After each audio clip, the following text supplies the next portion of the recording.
Na sobra anak kainit ang mantika. Ayan, kainit. Ipreto natin ito ang talong. Nandito guys, oh. Hindi pa nahiwa itong isa. Ito talaga ang masaklap guys, yung mag-preto ka tapos matalsikan ka ng mantika. Oh, ang sakit. Lagay muna natin. Kaya tinatakupan ko.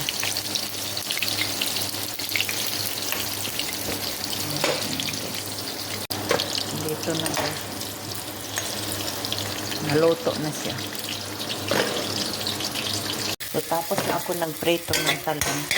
Nilagay ko itong ahos. Nilagay natin ang sibuyas. Sibuyas.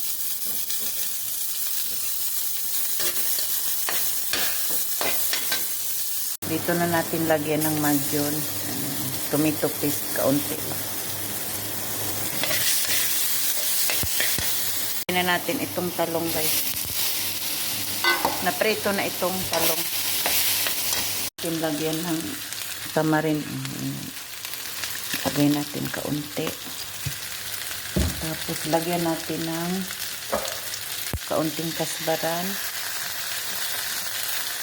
kurkum, o madji. Ayan. Matunaw lang yan ng madji. Lagyan natin kaunting ajinomoto.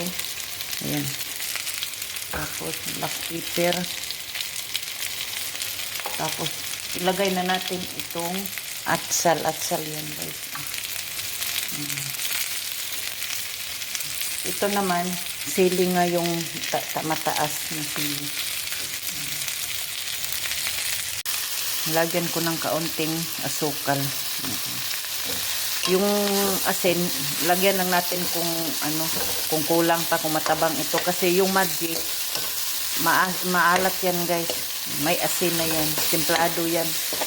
Kaya kapag maglagay kayo ng madji, huwag muna ninyong lagyan ng asin ang niluto ninyo para matikman ninyo kung ano, baka maalat or hindi. O, dagdagan lang ninyo ng asin. Natin guys. Oh, nandito na oh. Ayan, naluto na siya guys. Kasi luto na talaga itong talong kasi napreto na ito. Ayan. Gigisa ko lang siya. Ayan na. Pwede na siya kainin. Ayan. Kang madam ito na pagkain.